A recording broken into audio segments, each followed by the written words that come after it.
banyak hal-hal yang sebenarnya nggak bisa disamakan menurut gua. Dan tim lain itu kan berkembang juga, gitu. Jadi apalagi sekarang grupnya kan lumayan berat. Yes, betul. Jepang, Tinggal kita Qatar. lihat, tinggal kita lihat cara mainnya sebenarnya sih.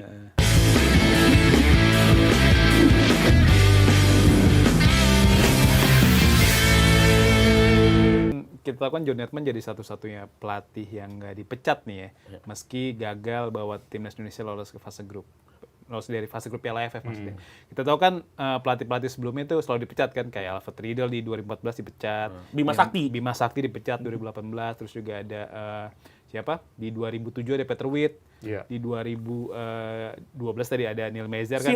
Sintayong juga di 2024. Jadi John Herdman jadi satu-satunya pelatih yang nggak dipecat nih. Karena kita tahu juga kan dia baru lah ya, baru Januari menjabat, dan ya kita sebagai fans timnas ya pengen lah ngasih kesempatan dia lagi untuk menjabat sebagai pelatih timnas. Nah tapi kalau misalnya ternyata nih di FIFA ASEAN Cup pun hasilnya ternyata nggak maksimal, misal nggak juara dan mainnya juga jauh dari harapan, padahal udah full tim kan. Kita lihat Jay sudah balik latihan ke Sassuolo. Ole Romeni udah cetak gol dari divisi, terus juga Messilger sudah akhirnya latihan lagi ke FC Twente kan setelah sempat berbulan-bulan, sempat satu tahun kan ada konflik lah antara dia dan manajemen. Nah, apakah FIFA ASEAN Cup bisa jadi tolak ukur John Herdman nih sebagai ya apa sih, kayak kita melihat ya dia memang pelatih yang cocok bagi timnas Indonesia gitu. Kalau ngelihat dari 4 friendly match FIFA series kemarin, memang gue kagum, ya. Keraguan itu muncul ketika lawan Vietnam dan Singapura. Tapi menurut gue tetap layak dikasih kesempatan karena mungkin dia baru merasakan AFF itu seperti itu. Meskipun itu level yang paling seharusnya kita paling dekat ya untuk bisa juara.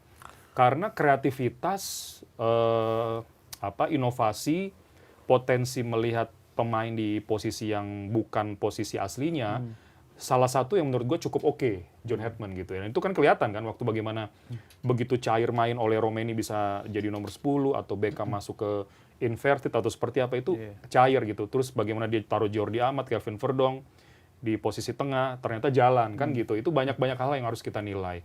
Tapi menurut gua mungkin nanti judgment day-nya itu di AFF berikutnya. 2028 berarti ya? Iya, itu di AFF berikutnya menurut gua. Karena disitulah gua mau lihat lagi, dia belajar nggak dari situasi kemarin, dan mudah-mudahan dia nggak panggil lagi pemain dari luar. Jadi biar dia, gue mau dia improve-nya gimana gitu. Biar full lokal lagi, gue mau tahu dia seperti apa memanfaatkan pemain yang full lokal ini.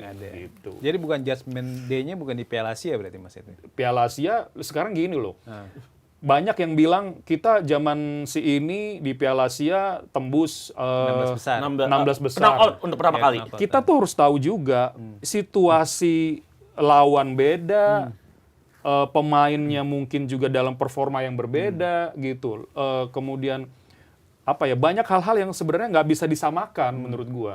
Dan tim lain itu kan berkembang juga, gitu. Jadi apalagi sekarang grupnya kan lumayan berat. Yes, betul. Jepang, Tinggal kita Qatar. lihat, tinggal kita lihat cara mainnya sebenarnya sih. Ya ini gue bukan mau bela siapa-siapa. Ini harus tahu betul bahwa situasi di match 1 di match lain, match berikutnya itu selalu berbeda, dan pelatih sudah juga tahu itu, makanya dia dituntut adaptasi. Jadi inilah susahnya jadi pelatih. Cuma maksud gue kalau di AFF nanti gagal, udah selesai. 2028 berarti. 2028. Gimana Mas Labib soal apa? Soal Masa depan John Herdman. masa depan John Herdman. Baru 7 bulan langsung berbicara masa depan Terlalu John Herdman. cepet sebenarnya. Iya, terlalu cepat. Memang John Herdman ini ya gimana pun AFF Cup atau Asian Championship itu marwahnya timnas Indonesia ya. Memang regional, kita belum pernah juara. Kemarin ya kalau mungkin kita lolos ke semifinal ataupun final tapi nggak juara, mungkin masih agak sedikit anginnya nggak begitu kencang kayak sekarang. Ini pasti anginnya kencang ketika besok FIFA ASEAN Cup. Nanti ada pemain-pemain Jay, Emil Audero, Martin Pas, dan Dan James bergabung. Pasti kan harapannya bisa juara ya. Tapi memang kalau bicara judgment day, sepakat juga sama Bung Edwin, mungkin nggak saat ini atau beberapa bulan ke depan. Walaupun kalaupun nanti nggak menjadi juara di ASEAN Cup ataupun di ASEAN 2027 kita nggak menjadi nggak perform lah bisa dikatakan seperti itu. Kalau kita bicara juara terlalu jauh ya kalau di Asian Cup ya. Kita main di knockout 8 besar aja kita udah bagus banget ya. Udah keren banget. Tetapi mungkin anginnya akan lebih kencang lagi Mas Bur. Apalagi kan sebenarnya kalau kita lihat kontraknya Coach John Hartman itu kan sampai 2028 ya. Iya. Sampai sebelum kualifikasi Piala Dunia 2030. Kayaknya sih udah mulai Kayaknya harusnya di akhir 2027 tuh udah mulai ya. Nah itu, pokoknya sebelum kualifikasi Piala Dunia 2030 kan. Nah kita akan melihat turnamen-turnamen ke depan, ada 2 turnamen lagi. Mungkin memang tidak akan dipecat atau tidak mendapatkan surat peringatan dari federasi, tetapi anginnya netizen kan ini lebih kencang kadang-kadang. Bahkan kadang-kadang mungkin federasi bisa berpikir karena mungkin netizen udah merongrong ingin John Hartman di kick atau sebagainya, pasti bisa berbahaya untuk karir John Hartman ke depan. Tetapi sangat amat disayangkan kalau memang harus berakhir setelah Asian Cup 2027 nanti. Awal, iya. Masih 1 tahun berarti John Hartman. Tepat 1 tahun melatih timnas Indonesia. Menurut saya ada baiknya dikasih satu kompetisi yang isinya bukan pemain-pemain yang lagi bermain di Eropa, tapi pemain-pemain yang kayak kemarin lagi di AFF Cup 2026, pemain-pemain yang banyak bermain di Super League. Karena itulah tes yang paling terlihat ketika apakah John Hartman memang pelatih yang cukup bisa membawa Indonesia berprestasi atau tidak. Iya. Jadi kalau nggak salah tahun lalu ya, atau gue lupa 2 tahun lalu, itu sebenarnya gue sering posting soal, karena gini, waktu kita tembus semifinal Piala Asia U23 2024 ya. Itu kan euforianya luar biasa ya. Terus ada beberapa pandit, sorry gue harus ngomong juga karena ini adalah tanggung jawab moral gue untuk mengedukasi gitu ya. Yang bilang kemudian jadi masif. Jadi kalimatnya gini, masa depan timnas kita cerah katanya. Karena misalnya Rafa Strijk masih muda, Justin Hapner, Marcelino, dan mungkin mereka nanti di 2030 katanya akan lebih matang, bisa bawa kita ke Piala Dunia. Nah, waktu itu gue kritik, gue protes gini, ini logika umum, bukan logika sepak bola. Karena lu bilang masa depan timnas yang cerah bukan dari rataan usia. Itu kayaknya nggak nyampe tuh. Mereka nggak nyampe. Tapi apa yang gue ngomong tuh sekarang kebukti semua. Jadi memang masa depan timnas yang cerah itu bukan ditentukan dari usianya. Tapi dari seberapa banyak pemain berkualitas yang lu punya dari di setiap tim kelompok usia gitu loh. Setuju. Karena sekali lagi, sehebat apapun dan seberapa muda usia pemain, pasti ada masa di mana mereka performanya menurun. Kalau lu nggak punya penggantinya, lu akan ke situ-situ lagi, manggil lagi, dan timnasnya akan jeblok gitu. Drop lagi. Ini maksud gue. Nah, sekarang terbukti, gue mau ngomong lagi. Berarti yang mengatasnamakan dirinya pandit ketika ngomong gini, sorry to say, maksud gue, ya lu pemain sepak bolanya belum luas gitu. Ini maksud gue yang harus dipahami. Contohnya mungkin saat itu, kita nggak ada yang berpikir mungkin Marcelino bisa cedera parah saat ini kan. Mungkin ketika saat itu perform di U23, perform di senior, ngacak-ngacak Arab Saudi. Sekarang Rafa Strijk kemana? Di Dewa United bahkan nggak mencetak gol kemarin di Super League. Marcelino kalau masih dipaksa terus di luar, nggak dapat jam main, lama-lama hilang. Golden touch-nya hilang, betul. Makanya sekarang kan kencang rumornya mau ke Super League ya. Karena kontraknya di Oxford udah habis kan. Gue berharap dia Nah. agentnya atau dia bisa dibantu main tetap di luar, di J-League kah, di mana kah, atau atau di klub-klub Eropa Timur kan diusahakan dulu. Tapi kalau nggak ada yang mau juga, aduh repot. Gitu. Tapi pemain-pemain Indonesia sebenarnya cukup seksi, Mas Edwin, untuk bermain di Thai League One. Kita lihat contohnya ketika Arhan dan juga Asnawi ke sana. Klub yang didapatkan bukan eranya Yanto Basta yang cuma main di PT Pracuap atau Ryuji waktu itu di PTT Rayong, tapi Big Four-nya Thai League One, yang main di ACL Elite. Ya kalau dia bisa memang main di sana di liga teratas Thailand, ya oke juga. Gitu loh. Sementara ya, kalau kita lihat usia muda kita di usia 12 tahun, 13 tahun, itu kita nggak kalah loh sama seluruh dunia. Kita sering juara di Gotia gitu. Tapi begitu udah 14-15 ke atas, wadah kompetisinya kan kurang nih. Akhirnya hilang mereka. Bener. Padahal kalau kita itu niat bikin benerin semua kompetisinya, talent pool kita bisa lebih banyak dari di negara maju. Karena jumlah penduduk kita banyak kan. Terus kan netizen suka gini, udah nggak usah lah, ambil aja yang dari luar. Ini pemain kita mentalnya jelek gini-gini. Maksud gue gini loh, kenapa outputnya begitu dipelajarin. penyebabnya apa? Kenapa pemain kita outputnya keluarnya nggak sesuai ekspektasi? Itu dipelajarin, dibenahin gitu loh, dicari tahu nggak masalahnya. Kenapa diaspora bagus? Kenapa di level usia muda mereka bagus? Mungkin infrastruktur, mungkin metodologi, pelatih usia mudanya bagus gitu kan. Itu dipelajarin dong. Kita niat nggak sih benerin kan, maksud gue gitu. Ini, sorry tuh saya, fundamental loh ini. Pembinaan usia muda itu adalah masa depan timnas. Dah, itu poinnya.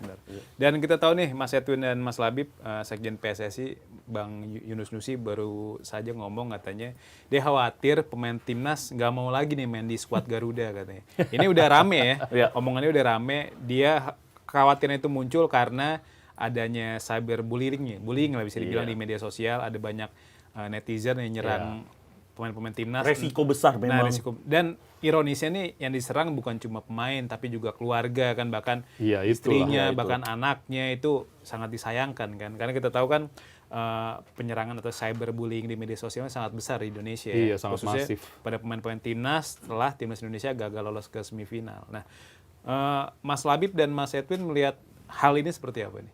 Ya, kalau melihat apa yang terjadi ketika Indonesia gagal atau Indonesia kalah tuh pasti masif banget nih hal-hal seperti ini. Kalau saya melihat sih seharusnya pemain sih nggak perlu khawatir ya hal-hal seperti ini, karena sebenarnya juga ketika pemain mungkin merasa udah berlebihan, apalagi udah menyerang akun keluarga, itu kan sebenarnya bisa dilaporkan kan. Sebenarnya satu orang aja dilaporin, rame udah itu. Udah semuanya langsung stop. Gak ada yang berani. Gak ada yang berani. Sebenarnya kadang-kadang pemain Indonesia ini merasa ketika mereka diserang, mereka tersudut, ya udah mereka pasrah aja, terima aja. Sebenarnya cara satu-satunya kan kita tahu, Mas Edwin juga tahu kita punya APPI ya, mungkin bisa dilaporin atau pemain-pemain lokal kita bisa ke sana gitu, ke Asosiasi Pemain Profesional Indonesia. Dan menurut gua sebenarnya pemain Indonesia nggak perlu takut dengan hal-hal tersebut, itu kan bagian dari resiko. Tetapi kalau memang udah dianggap berlebihan, langsung laporin, satu orang aja ketangkep, bikin permintaan maaf, itu dijamin kolom komentar langsung bersih gitu. Itu banyak kok pemain-pemain yang berani speak up. Mungkin memang ini juga harus ada bantuan dari federasi, bantuan juga dari klub-klub, bahwa para pemain nggak perlu takut. Apa hasil di pertandingan kan memang cuma menang dan kalah. Dan seharusnya juga kita mengedukasi kepada supporter juga, jangan melakukan hal-hal di luar nalar lah.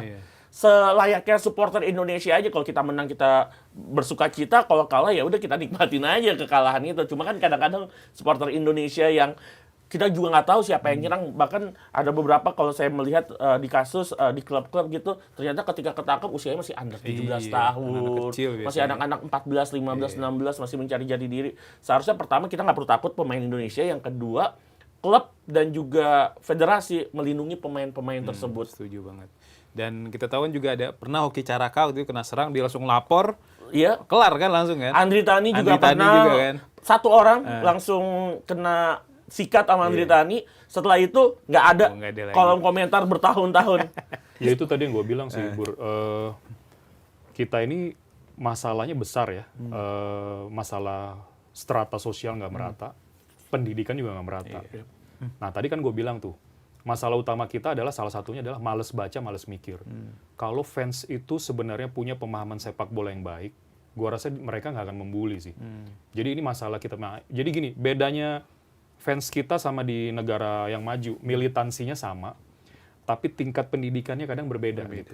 Ya, itu yang maksud gue sekarang memang PR besar untuk semua aspek ekosistem sepak bola untuk bisa mengedukasi bahwa apa sih masalah utama sepak bola kita gitu. Jangan cuma, itu kan berarti mikirnya simpel aja, kalah menang gitu. Kalau kalah hujat, kalau menang hore-hore gitu. Nah ini yang menurut gue agak sayangkan. Makanya dari kita ini, maksud gue kita berkewajiban moral untuk menyampaikan sesuatu yang baik dan benar. Termasuk yang mengatasnamakan dirinya pengamat dan pandit itu harus menyampaikan sesuatu yang baik dan benar agar dipahami supporter gitu.